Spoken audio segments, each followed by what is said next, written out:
And we are live with that. That little live sign in the corner tells us that it's the Bharat Army Podcast, and we are back live on air to discuss the World Test Championship final, of course.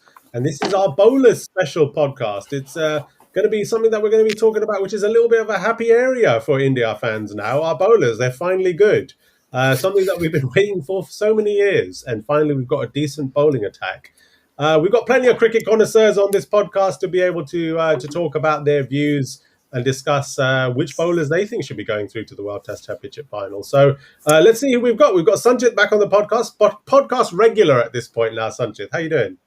Good, Ashish. Good to be back on the podcast and really an exciting topic to ponder upon. And you're right, Indian bowlers have finally stepped up in the recent years, and this is going to be a great discussion to have with all of you guys. Yes, indeed. Yeah, we've also got joining us live from quarantine. We've got Ahan. How you doing, Ahan? You all right? Yeah, I'm good. How are you guys? Yeah, good. Thank you. You're quarantining in a hotel because you're here in the UK to watch the World Test Championship final. I mean, for other things as well, but I mean, Exactly. It's not purely for that, but that's an added bonus. Added bonus, indeed. Yeah, we've also got Somi back on the podcast. It's been a long time since you were back here, Somi. I think you were on the very first episode we did. Absolutely, yes. The fantastic one about MS Dhoni. Yeah, we were discussing whether MS Dhoni should be playing in the T20 World Cup. Obviously, none of that worked out in the end, but never mind. As long as you're back here, such is life, indeed. As long as you're back here, and then we've got Dia back on the podcast. How you doing, Dia? I'm doing great. It's absolutely amazing to be back on the podcast after the IPL. Now it's time for World Test Championship. So really excited for the finals and really excited to pick my bowlers and what you all think about the set of bowlers that should be playing. So, yeah. Before we go on to that, the Virat Kohli broke my heart this week. He said that he was never a vegan. And me being the vegan, fighter that I am, I was always saying to people, Virat Kohli's a vegan. Apparently, he was never a vegan in the first place. I myself being a hardcore non-vegetarian like Kohli, I actually switched to being a vegetarian recently as I thought that, after some time, I will also become vegan like Kohli and change something in my lifestyle. This came as a shock to me that he used to say in that podcast in that live also he said that he's a vegan, but now as a vegetarian, but it's fine, whatever works for his lifestyle and his health. So yeah, never mind. But yeah, it's not easy to be a vegetarian or a vegan, but yeah, if he has chosen that lifestyle, it's good for him and for you as well. It is. You should yes, continue it is to be easy. a vegan. Yeah, stop spreading propaganda. It is easy to be a vegan. Anyway, let's talk about the World Test Championship final, shall we? Let's check out our lineup from the last podcast. We had our lineup pretty much set with all of our batters in place. So we had Rohit Sharma and Shubman Gill opening. Pujara coming in at number 3, vegan superstar Virat Kohli at number 4.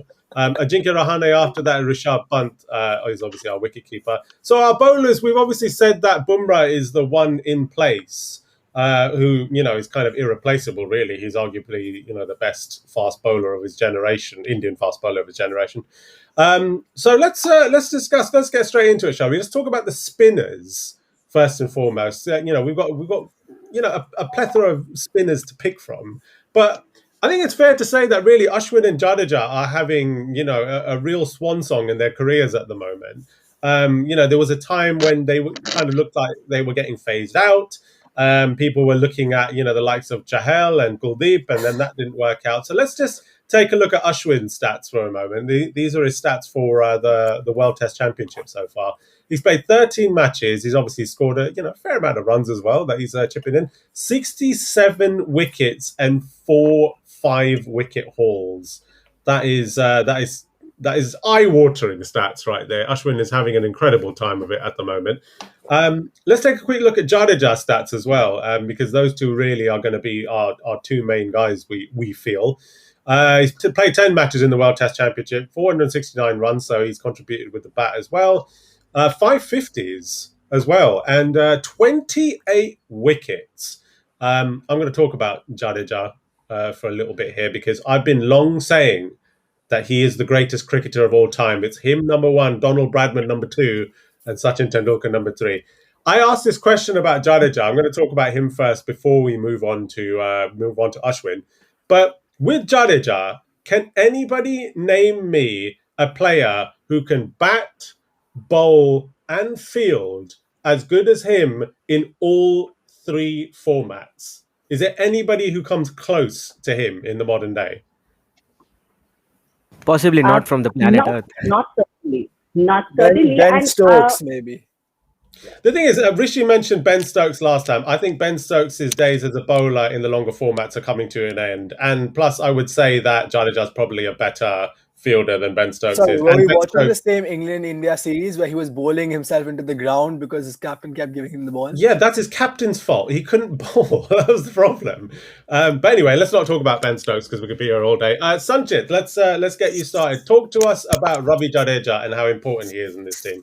Well, definitely. I think he has indeed proved out how crucial he is for our test side, especially as compared to the limited overs format. And I believe that he is also, along with Bumrah, a player that cannot be replaced in the test side, especially. And if he is fit, then he definitely gets into the 11, no matter what the conditions are there. And as you rightly pointed out, that he is the all-round package that we desired for so long. And there is simply, it is arguable that nobody is as good as Jadeja on the field. And we did see that those glimpses in the Australia tour where I think he even contributed well with the bat as well. And considering the fact that he has a good record against New Zealand and also in England as well. So that definitely gets him the place in the World Test Championship final. And he is someone who can change the game on its head on his own. So he's definitely going to be that batting all-rounder that we need at number 7, because in England you need to have your tail wagging as long as possible, because the ball keeps on moving for 60-70 overs, and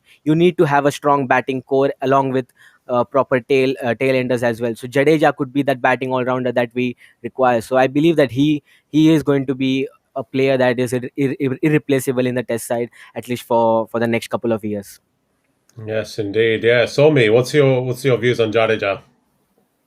I think I was a Virat Kohli fan for a very long time, and then I switched my stance and I became a Jadeja fan. And today I kind of post out and say that I love Jadeja more than Virat Kohli. And often, I mean, you have heard that song, "Kiska hai ye tumko intezar main hu na." So Jadeja is that kind of a guy. He's like, wherever you need him, whenever you need him, he's just there for you. And with respect, I mean, bowling, of course, he's one of the top spinners India have.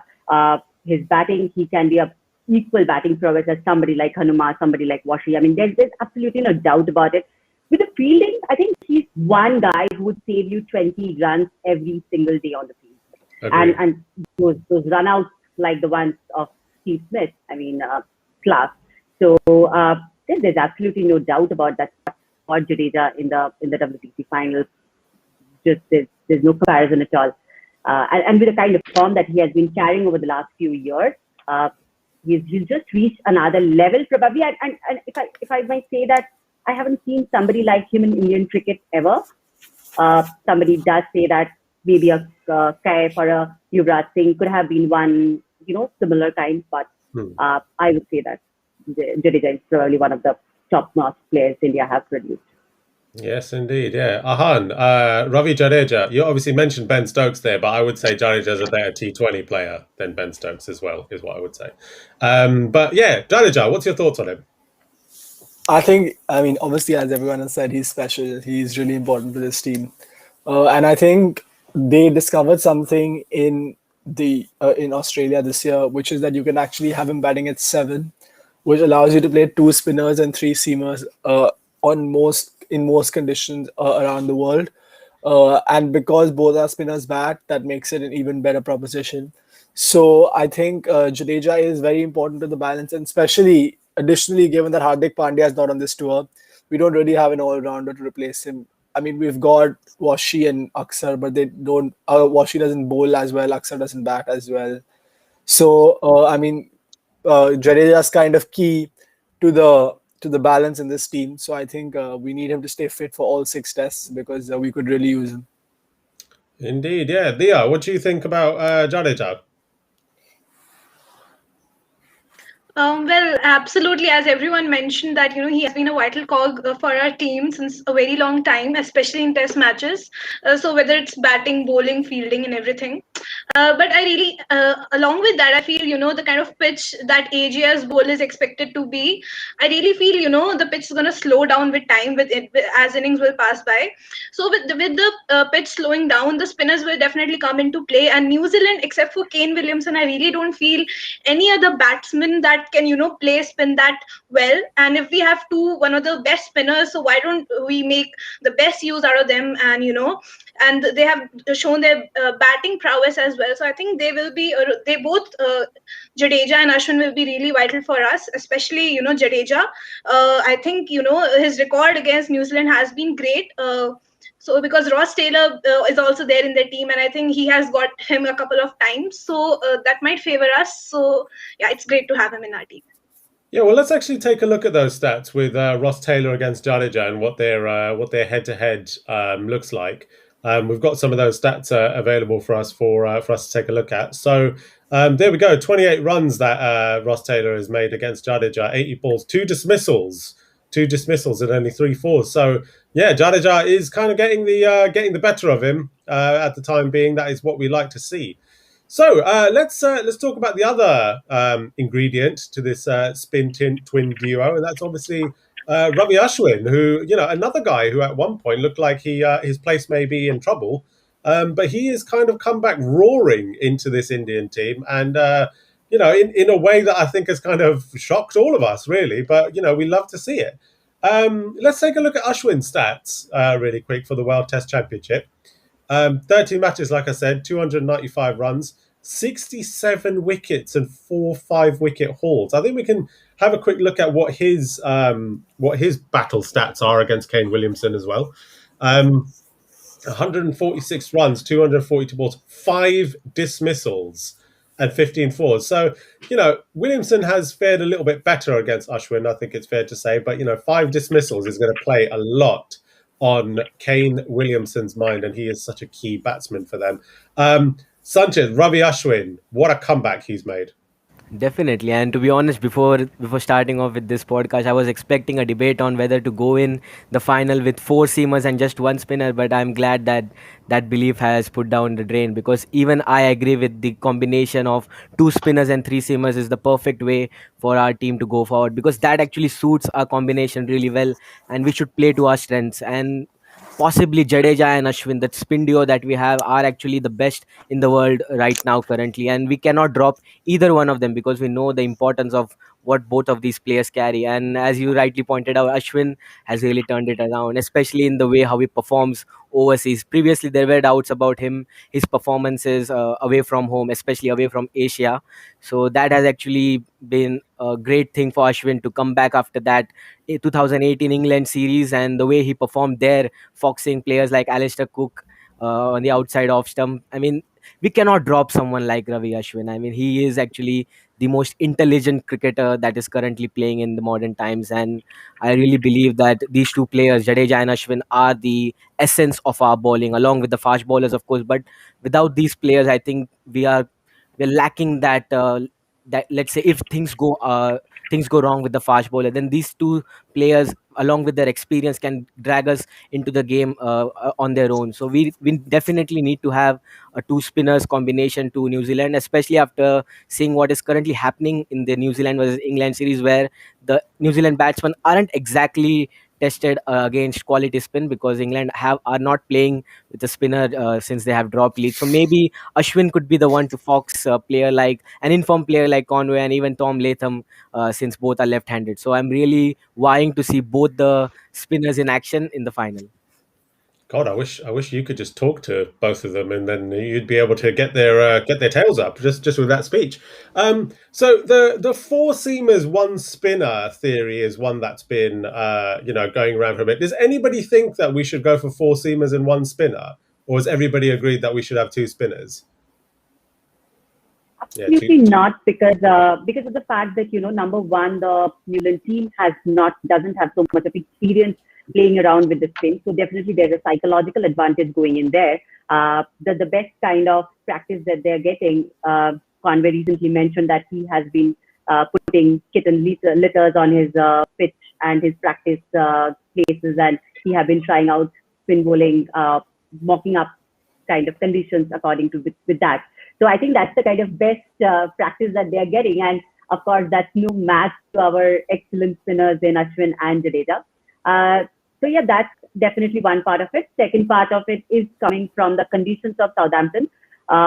Going into Southampton, probably it will be a little warmer, and also, this is not like just another bilateral series where a particular team would kind of play on their strengths. Here, ICC would probably want to have more of a neutral pitch and try to have a match which will be 5-day long. Taking those things into consideration, the spin bowling part, in the later part of the game will definitely play a very, very big role. So absolutely in for 2 spinners and 3 seamers, and probably that's also one of our strengths. So why not play to our strengths? Yeah, true. I think that probably the other problem is that our 2 spinners are so good at the moment that you can't really drop them for any of the fast bowlers. Ahan, what do you think? Firstly, I think Sanjay was being a bit disrespectful to Jack Leach and Dom Best when he said we have the 2 best spinners in the world. Behave yourself, young man. I'm kidding. I'm kidding, guys. Don't take me seriously. No, but I think the other issue about the 4 seamers, 1 spinner debate here is that we don't have Hardik Pandya. So if we play 4 seamers, then it's going to be 4 seamers who can't bat. And that's an issue because, as Sanjay was saying, if the ball moves, you need your batting to be as deep as possible. And if we've got, unless we're playing Shardul Thakur, but I don't think Shardul Thakur will. I don't think Shardul Thakur. It's worth sacrificing a spinner for right now at this moment to have Shardul Thakur in the team. So I think we need that. We need the spinners also for their batting more than just the fact that they both spin, because both of them are more than capable batsmen. They both have some pretty influential knocks in this WTC already. Ashwin got that 100, and then Jadeja played really well in Melbourne. So, I think there shouldn't really be a debate about 3 seamers, 2 spinners. But given that there was that leaked video where they were talking about Siraj maybe coming in or whatever, I don't know how. Firstly, I don't know how true that is, that video. I seen it. Yeah, we'll talk about that. Which makes me think there might be that might be they might actually be considering playing 4 seamers. Interesting. Yeah, we will discuss that in a bit for sure. We discuss all the latest leaks and news on here on the Bharat Army Podcast. Don't worry. Dia, Ashwin and Jadeja, do you think that there's any getting around that combination? Well, we are playing the finals, and there has always been this case that we tend to perform badly when it comes to the knockout stages. So it's really important that we play to our strengths, and if our strength lies in 2 of our spinners, then why not go for that? And I really feel it's fine going with 3 pacers and 2 spinners, and that will also deepen our batting to some extent, because as Ahan and everyone is mentioning that that Jadeja and Ashwin can bat. That's what they have shown in this World Test Championship throughout as well. So Ashwin, he hasn't, if I see his record in Southampton, he hasn't done that well. But again, in the New Zealand series, he picked up 3 wickets or something in a match. So that is kind of an okay record, because everyone is favoring him. So I thought, why not go towards the other side? Yeah. So, but yeah, of course he's going to play. He's a very crucial player for us throughout, because he has been the highest wicket taker for us in this World Test Championship. So knowing the record, he'll definitely be playing for us. Yes, indeed. Yeah, let's just very quickly show you the stats for the other spinners that are actually in the squad. We've obviously got Akshar Patel and Washington Sundar, who are part of the squad as well. Obviously, their careers are both very young at this point. Akshar Patel's obviously only played 3 matches. Obviously in those 3 matches, he's taken 27 wickets and 4 5-wicket hauls. But he's not going to have the dry pitch in Southampton that he would have had in Ahmedabad. And then obviously Washington Sundar is in the team as well. Somebody who can contribute with the bat.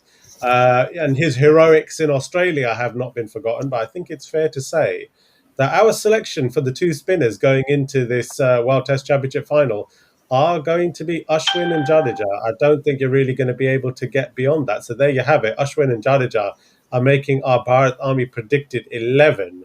And that takes us on to the fast bowlers. And Lord Almighty, we have a plethora of fast bowlers.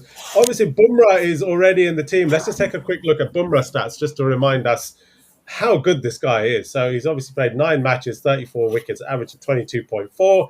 And his best figures are 6 for 27 versus the West Indies. And let's not forget, in the West Indies, that also included a hat-trick.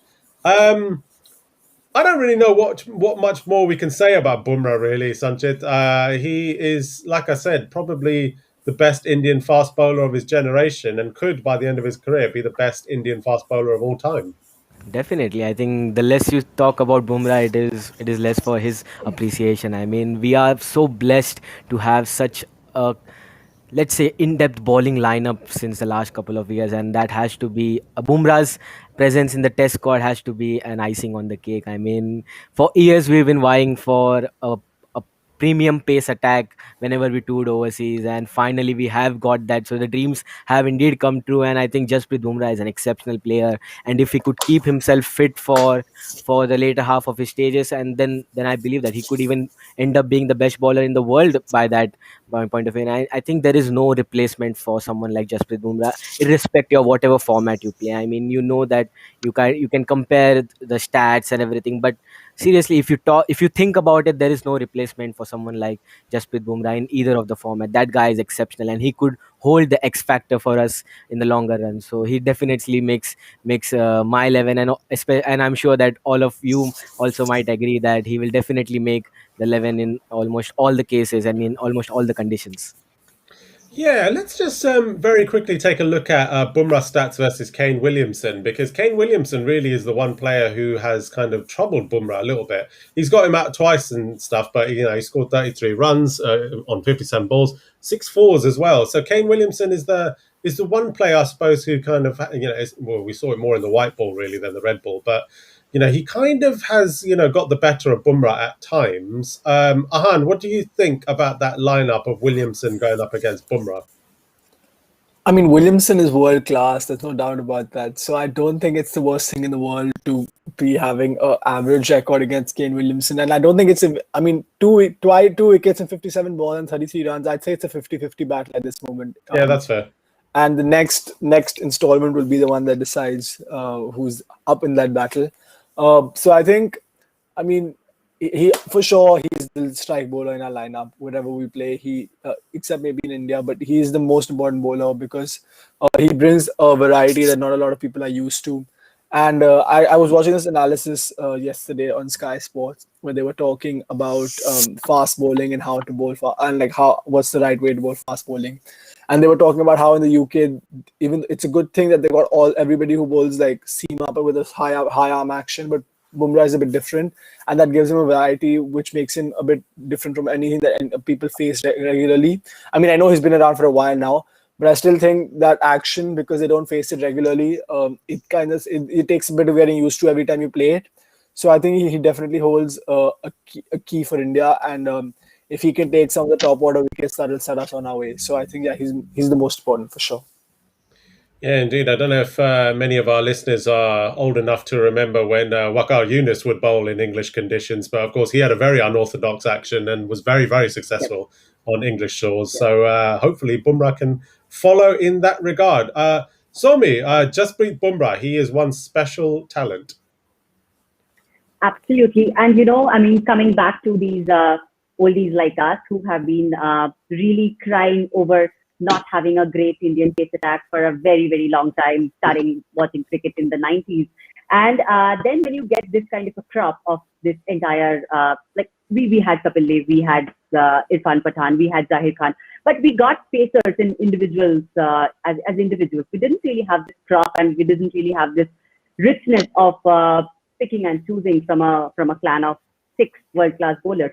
And definitely Bumrah tops that chart with respect to his abilities. And also, if you would look into the stats, over and above, Bumrah has 5 wicket hauls while playing away. So that kind of defines his abilities. The only thing probably I am a little worried about going into this particular series is Bumrah not playing the Australia series full enough. So probably, is there something that he could have learned more from that. But yeah, I mean, he's a world-class player, so he knows his game pretty well. Well, yes, indeed, he's a world-class player, and he is married now, so there's no excuses. Dia, what do you think about Jasprit Bumrah? Well, everyone mentioned everything good, but I will mention something bad. Jasprit Bumrah and the knockout stages, finals. That's where things go wrong. We remember the no ball. So I don't want that to happen again, anything of that sort. But just mentioning, all of this has happened, and at times he has been the reason that we didn't get the hands at the trophy. So yeah, that is there. Yeah. Although One second. So Dia is blaming the bowlers, but not certain batsmen who get out in Exactly. knockout stages early. What do you mean? Yeah, the batsmen are also no. to be blamed for, but well, if I was actually talking about the 2016 semi-finals, there Kohli scored 89. I guess that in that match, Bumrah had dropped a catch, and in the finals, of course, the 2017 Champions Trophy, of course, Kohli also didn't perform, but Bumrah also did a big blunder. Guys, So it's yeah, okay. finals and Bumrah, I Bumrah. guess, haven't gone that well. So I really want Bumrah to change his image and record that he has been having, and produce a match-winning performance this maybe and get us the cup finally. So that But will yeah, be good to see. And as Ashish says that he probably has the lady luck, all the lady luck going into Lady this match. luck. So let's hope that is well. Yeah. But yeah, that's I'll take that. that's an interesting point though, because I think like during the IPL he started bowling a lot of no balls again. Like Yeah. there were a few matches where he bowled a few no balls, and I remember a lot of the commentators. I think Harsha Bhogle was speaking about it, where he was saying that he had that phase in 2017, obviously, where he bowled those costly no balls, and then he kind of cut it out of his game. But it's starting to creep back slightly. So I think it's really important that he sorts that out, because the last thing we want is him to take a wicket off a no ball in the final, and that cost us maybe like a Williamson or something. So I think he definitely needs to be careful about that. I think the best part about this particular final is that we know that the curse of the knockout is indeed real. Since the 2014 ICC tournament, we haven't actually won anything major in the men's cricket format. But the thing that is going to work in our favor is that even if we have, let's say, one bad day, we could still come back into the game, since it is a 5-day game, which wasn't the case in the previous ICC knockout game. So maybe that could be one of the possibilities, positivities that we could focus upon. But yeah, I think this is the best time to actually rectify the previous knockout records, and I think we have had a great journey in the World Test Championship so far. We went against all the odds and beating Australia. Maybe that could be the momentum that we require just before the final. And I'm really feeling positive as a Indian cricket fan, irrespective of whatever has happened in the knockouts previously. So hopefully that changes soon on the 18th. Plus, let's also not forget really that, like Sanchit said, this is the red ball format. This is Test cricket. Obviously, the curses of the ICC knockouts have been white ball matches. But I think it's fair to say that India are a better red ball team now than they are a white ball team, I would personally say. I don't know if anybody disagrees with that. But yeah, I would say red ball is arguably our format at the moment.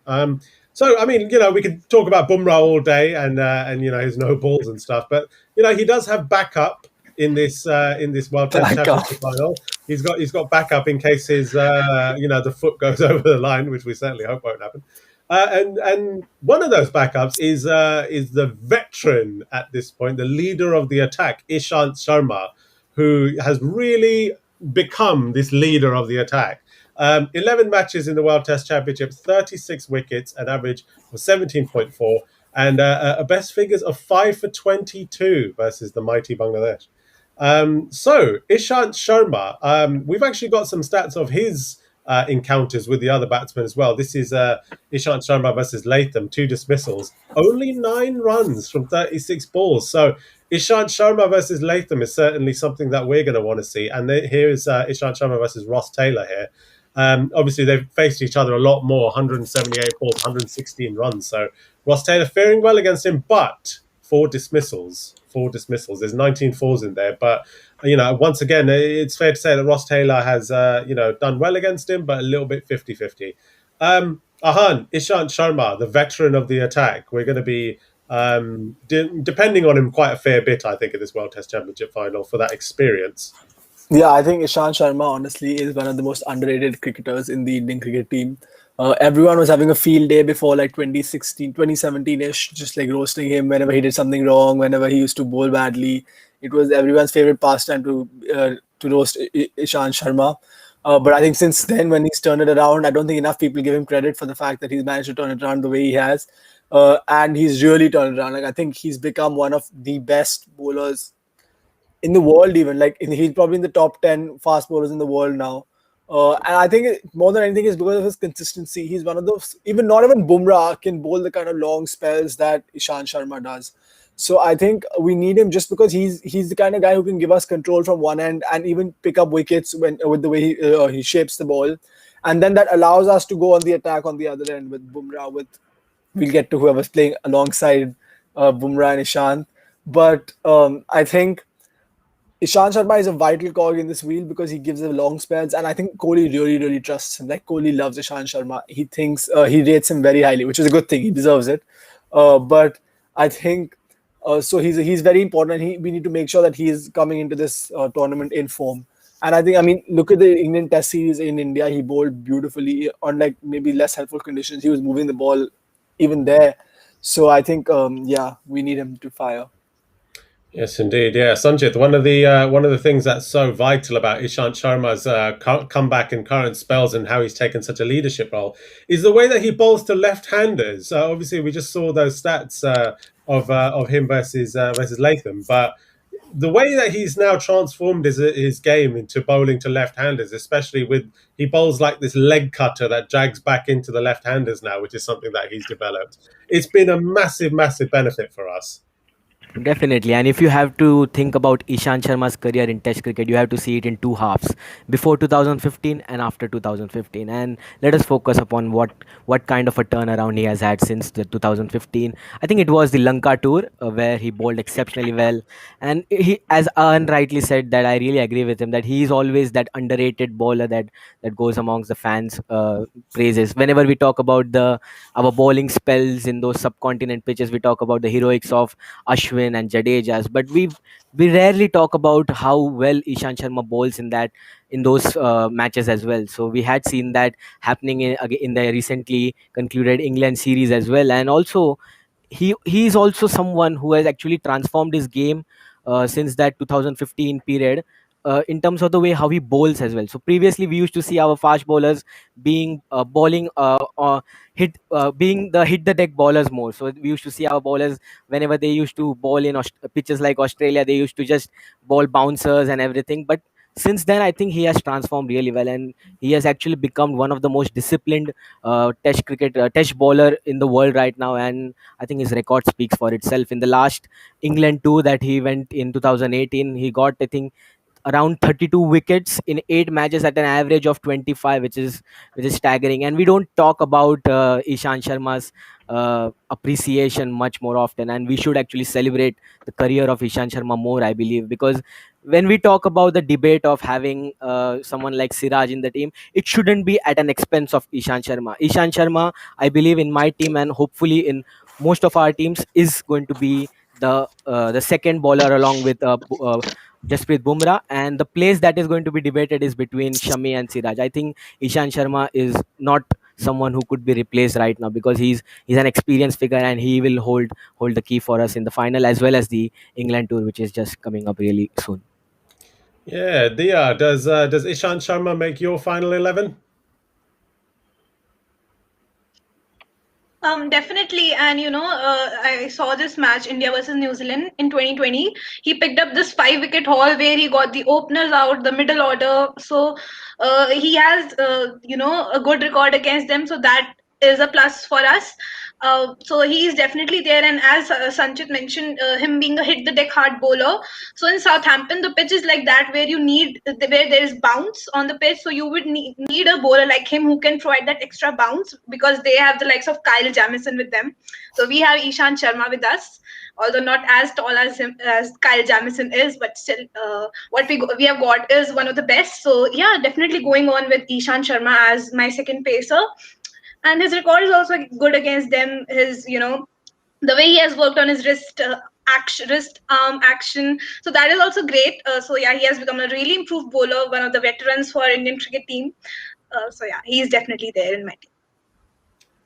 Good stuff. Lots of praise for Ishan Sharma. More praise for Ishan Sharma than for Jasprit Bumrah. It seems for you guys so far. Somi, what is your thoughts on Ishan Sharma? Does he make your team?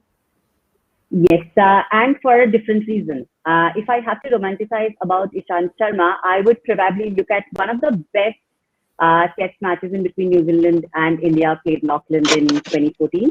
Do you remember that one? I mean, India lost that one, but it was so in the first innings, New Zealand had scored somewhere around 500 plus, and India were out at some just over 200. And then in the next one, Ishan and Shami both, like they hurled fire, and they got the Kiwis out somewhere around a little over 100. Then came in Shikhar Dhawan and Virat Kohli, who played like a dream, and we lost that one. We lost that one, but by a very small margin of 40 runs. I think McCallum was the captain. Kane Williamson also had got a century.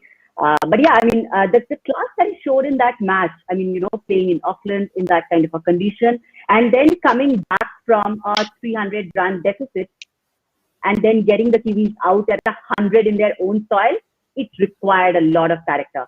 And I think in that match, it was Shami and Ishan and Jadeja. And somehow I get a lot of positivity from that combination, looking back at that match and relating that with this current one. So I mean, there's no chance that I feel that Ishan, Shami, and Jadeja should be separated out in this particular scenario. Of course, there are a lot of debates around Siraj, whether Siraj makes it to the 11 or not. Of course, there are leaks around Virat Kohli's videos, which kind of shows that probably he's kind of inching towards Siraj a little bit, and probably there will be a Siraj versus Ishant at a particular time that might be discussed. Siraj does also bring in certain amount of positivity because of the fact that he's future. Of course, you do not see a lot of these players going into the next WTC. Siraj will probably be one of them who will be there. So that kind of opens up a little bit of options for him. But again, coming back to Ishant and his potential against the left-handers, and of course, New Zealand has a huge bunch of left-handers coming in. So the spinners, along with Ishant, will be a very key weapon for that. Yes, indeed. We just had a comment pop up on screen from our very own Rishi Chabra, Chat with Chabra host, talking about Ishan Sharma's experience, which is going to be really, really handy. And we've got another comment on the screen at the moment now saying that Ishan's experience is going to be key. I'm obviously old enough to remember Ishan Sharma's test debut against Australia, in which he made Ricky Ponting look like an absolute mug. He's obviously not that bowler anymore, but he's evolved into a bowler that is maturing like a fine wine, shall we say. So let's get into the, I suppose, as you're saying, the main debate, really. Mohammad Shami or Mohammad Siraj, really, is the key talking point that's come out of this week. Here's Mohammad Shami's World Test Championship stats. 10 matches, 36 wickets, an average of 19.8. And his best figures are 5 for 35 versus South Africa. Let's just bring up Mohammad Siraj's stats really quick as well, just to compare. Obviously, Siraj's career is a lot younger. 5 matches so far, 16 wickets. An average of 28.3, but his best figures were 5 for 73 against Australia in Australia. We've also got Shardul Thakur. Obviously, he's only played the one match, who he might be in the mix, possibly. We don't know. Virat Kohli likes him a lot. And then, of course, another veteran, Umesh Yadav, makes up the rest of the bowlers. 7 matches in there. 29 wickets, average of 18.5, and another best of a 5-wicket haul versus the mighty Bangladesh. Now, you mentioned it a little bit earlier, Ahan, but I don't know how seriously we should look into this leaked audio of Virat Kohli apparently saying that he wants to give the nod to Mohammad Siraj or something along those lines. But in your personal team, Shami or Siraj, who makes your final lineup? For me personally, it's Shami, and there's no question about it. I think. So what's the captain talking about then? The captain is talking about whatever he wants to talk about. I think that was a purposely leaked video so that it gets into New Zealand's head, and then at the toss, Kohli will show up firstly 2 minutes later the toss, and then he's going to tell them that Shami is playing and not Siraj. But I think honestly, I understand Siraj, the new kid on the block, and yeah, he's been very good. He's led the team. He bowled really well at the Gabba. He bowled well even in India. But that doesn't mean what you have already is not better. Like Mohammad Shami has over the years been one of India's finest test bowlers. When it comes to moving the ball, he's one of the best. I know he has a bit of a reputation for turning it on only in the second innings, and that's why I think he got a nickname of like second innings Shami or something. But I think when he does turn it on, he's arguably, yeah, this is controversial, but when he's on it, like when he's bowling on form, he's a better test bowler than Bumrah. Like he gets the ball moving more than anyone in the Indian team, and I think he is definitely. I don't even understand how there's a debate about him playing. I mean, Shami, Ishant, and Bumrah are one of the main like reasons we're here as well. Those three have done exceptionally well in this WTC. So I think to suddenly drop him for Siraj, who's okay, had a good 5 tests, like the last 5 tests, is not really fair on either of any of them to drop. And you cannot drop any of them at this stage. And it's actually rare that Rishi and I actually agree that all three of these should play. Indeed, you and Rishi agreeing is a big deal. Sanjit, I also thought it was insanity to suggest that Mohammad Siraj could play instead of Mohammad Shami. But you know what? My mind is slowly starting to possibly come round to that idea. Not necessarily that I agree with it, but if it is a plan, is Mohammad Siraj a little bit of an X factor that New Zealand just haven't faced before? Obviously, Mohammad Shami, there's no doubting how brilliant a bowler he is for us, including Test cricket. And the last time he was in Southampton, he took a hat trick. So, there's no debating how good he is. But do you think it's worth just throwing in that wild card just to kind of destabilize New Zealand's plans a little bit? Yes, I completely agree with the fact, because I don't see India going wrong by picking either of them in the team, because our bowling is in top class form, and I don't see that whichever third seamer that we pick, I think it is going to work for the team. And I think lots of people might have the recency bias coming into the picture, and maybe that might have them pick Siraj over Shami because of the recent 5 months. But yes, I agree with Ahan also for the fact that I think Shami and Bumrah and Ishant are the reason why we are in this final altogether. But if on a personal level, I know that it might be a controversial choice, but if it was my own personal team, I would have Mohammad Siraj ahead of Mohammad Shami, just because of the fact that I believe changing too much is going to be uh, like I don't want to cause panic in the bowling lineup, because in the last 5 months, whatever has been working for us, I think it worked out really well for us. And I don't want to see India changing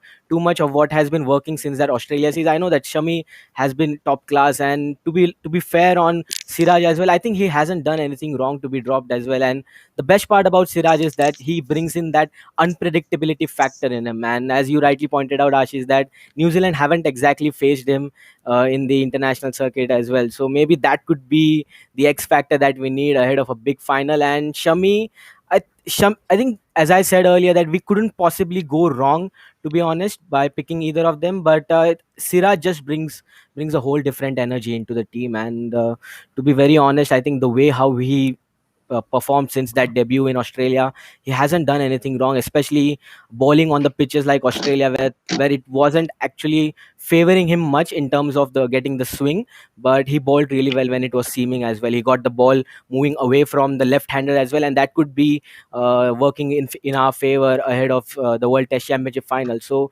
that is going to be one of the reason why I would have Siraj playing ahead of Shami, just 51 to 49%. But yeah, I think, as I said, we couldn't go wrong with either of the choices.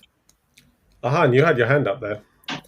Yeah, I think, I mean, Sanjay was speaking about he doesn't want to change too much, and you want to stick to what's worked. And I think first you have to remember the only reason Siraj played was because Shami got injured in that first test. So I think rightfully the place should be Shami's, because he did nothing wrong to lose that place apart from being hit on the arm. So I think his, like, in terms of what he's done over the course of, and I think that's another point, that the three of them it's a one-off test match, right? And in a one-off test match, I would want to back my experienced players, the ones who've like faced different challenges. I know Siraj has been through some stuff, but he's only really played 5 test matches, so I'm not sure how much he's experienced. And I think this unpredictability factor is a bit overrated, because it's really not that unpredictable. There's enough video footage of him out there. Not half the team, but a lot of the team has played Siraj. Like Kane Williamson has played Siraj at the IPL for years now. He played him this year as well.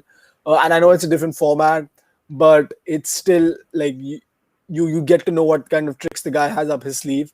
So I think I don't think you should be picking someone because he brings an unpredictability factor. I think purely if you compare on skills, I think Shami is currently. Siraj might become better when he becomes a bit more mature in terms of how much he's played and everything. Currently, Shami is a better bowler than Siraj, and therefore, currently at this moment in time, I'd go with Shami. Well, we just had a comment come in from none other than Akshay Lumba saying Siraj is very good, but Shami is world class. And Exactly. when you have a world class bowler in your lineup, they always should get priority. I see that Dia's got her hand up. Dia, I think that there's a reason why maybe Virat Kohli really likes Mohammad Siraj, and it could be something to do with RCB. What do you think? Oh, I think she's frozen. We'll wait for her. First of all, I want to yeah. Yeah, go ahead. Am I available? Yeah, so Ahan just mentioned that Kane Williamson has played such in IPL. That is white ball. That's in India. The conditions are going to be completely different. Siraj for RCB is a different player altogether. And when he played for India, he was completely different in a test match. So you really can't say in that manner. I know that, this unpredictability factor and everything can't work that much. But the format is different. The ball is going to be different. It's going to be a Duke ball. So the factors are going to be really different. So that doesn't count, to be very honest. And I really think, although I am also in favor of Shami playing, because if we see, not talking about the records, that he has an average of 36 at AGS, and he has picked up 7 wickets in 2 matches over there. So he's one of the best bowlers who has played over there in Southampton. So he has to play, obviously. But again, on the other hand, it's kind of, you can go both ways for this, because I will agree both with Sanchit and Ahan, the points that they have mentioned. And now it's all upon, Team India and, of course, Virat Kohli. And it's, although there is nothing to do with his likability for Kohli's likability for Siraj, because it's a completely different format now. And it all depends now that who is doing well in the nets at this moment, who is in a good touch. And, but again, I was talking about Shami. Yeah. So Shami, as I mentioned, that, the Southampton pitch is going to be really hit the deck hard kind of a pitch. And again, that favors Mohammad Shami's style of play. And, his record is one of the best at that, at that ground. So if we go by records, you can go with Shami. If we go by, instinct, if we go by, that unpredictability thing, maybe you can bring in a new player, because the whole team, if you see the 10 set of players, they are kind of very predictable. They New Zealand has played against all of them at this moment. But Siraj can backfire you as well. It can, and I think it can be worth taking the risk if we want to go for that. But yeah, it all depends on Virat Kohli and Ravi Shastri, obviously. But yeah, it's worth taking the risk, according to me. Yeah, I go with the yeah. Oh, fair enough. Okay, So, Somi, what do you think about this debate? And what did you make of that leaked audio as well? So I think about the X factor part around it, yes, unpredictability and X factor, work very well around teams like Australia, who are more aggressive and who have that kind of a aura around them. But for a team like New Zealand, who's more calm and who's always analyzing the situation with a much more calmer head, X factors kind of don't probably work as well. So keeping aside the X factor part, with respect to the experience, of course, experience will count in this particular case, because if you would look into Siraj played wonderfully in Australia. But also, if you would have to understand what made the India team play so well in Australia, was because of the fact that they had nothing to lose. I mean, they all went in there, just applied themselves completely without any fear of losing anything. In this particular case, they have the whole lot to lose. So the temperament, the kind of nerves, it will be completely different when you are playing in a WTC final compared to a bilateral series in Australia. Of course, that's also very big. But the nerves in a WTC final will be another level altogether. And for that, you would definitely need somebody who's much, much more experienced. And if you look into Shami's experience, not just in Southampton, in all the SENA countries, he has performed brilliantly over the year. Had 5 wicket hauls in South Africa, in Australia. He have had 4 wicket hauls in New Zealand, in England. So hope Shami definitely gets a notch higher. And again, coming back to that, really, really love the Auckland test that India had played. I love the way India had bowled in that test, and I kind of absolutely is in awe over it. So, I also think that's one of the tests where we had a very similar lineup. So there's some kind of a relevance to it. So Shami will definitely be my pick. I love Siraj, no doubt about it. The only place where Siraj might get an edge over is, as what I mentioned before, that he's the future. So the team management overall might want to have somebody getting that experience moving into the next set. But also, of course, then there's Rishabh Pant and the other clan who can take in that learning. Yes, indeed. Ahan, what do you think? I think a couple of things. Firstly, I think Dia got my point wrong when I spoke about Williamson and all having played Siraj. When I was talking more about unpredictability, not the fact that there was a different format. Yeah, obviously it was a different format, but when you play someone, his action is not changing. The way he delivers the ball is not changing. Where he delivers it might change, but you get used to seeing the rhythm, the way the guy runs into bowl. So that was more my point. That kind of unpredictability is gone, like his slinginess and all. You're used to that now. If you played him in different format also. And I think just one thing is that people, I feel like they need to kind of slightly distance the emotion from this decision, from the practicalities. I know Siraj has a great story and he's been through a lot in the last 6 months and he's done really well despite that.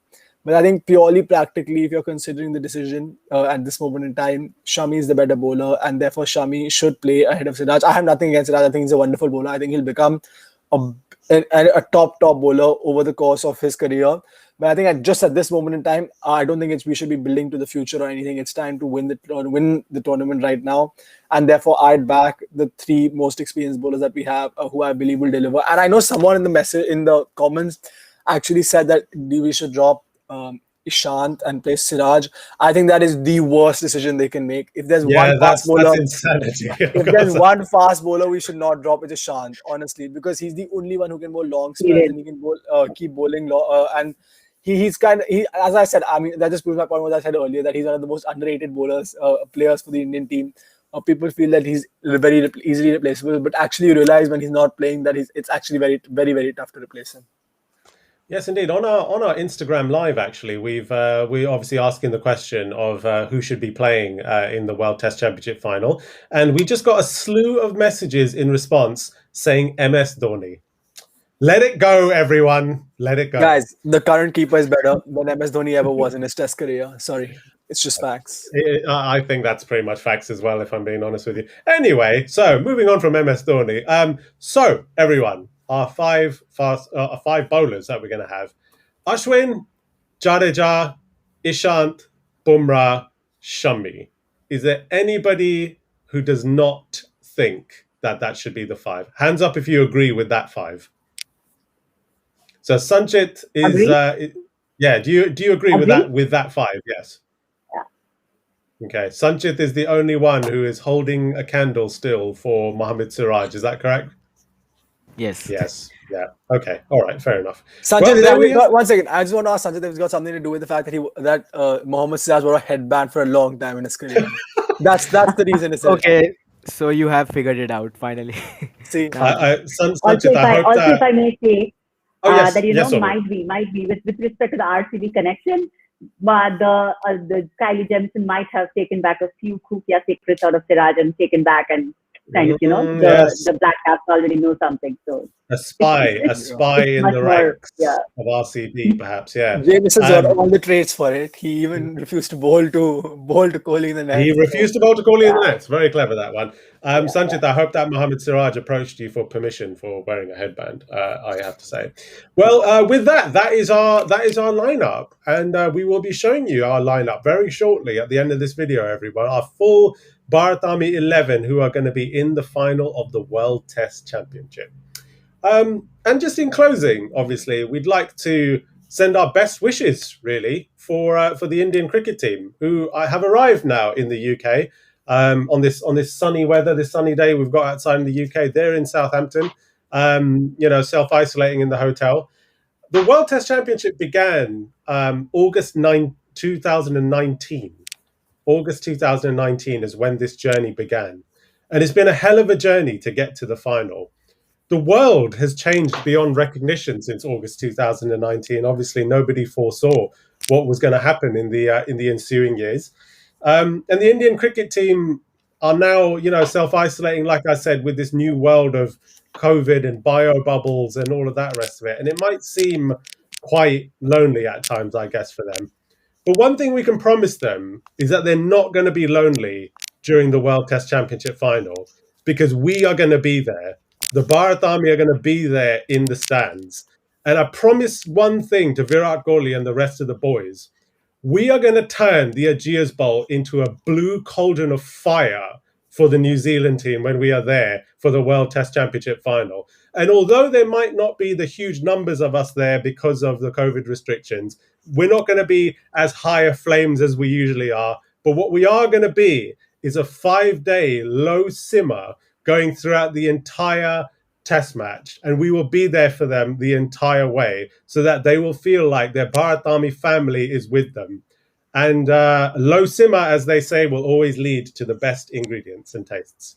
So that is it, everybody. Thank you very much for joining us for the World Test Championship final podcast. Ahan, I'll give you the last word. No, I just wanted to say that everyone that Ashish has confirmed that he will be singing a song for Virat Kohli and Ravindra Jadeja when he's at the ground, and he's going to personally ask Virat Kohli why he cheated him in terms of his vegan declarations. We will be having some new shows coming up soon, and one of them will be my vegan cooking show. So please stay tuned to that. I will be referencing Virat Kohli a fair bit in it. Thank you very much, and everybody, for joining us on this podcast. All we can say in the end is, come on, India. We're there with you the rest of the way. Thank you very much, everybody, and Jai Hind. And here is our Test 11 for the World Test Championship final.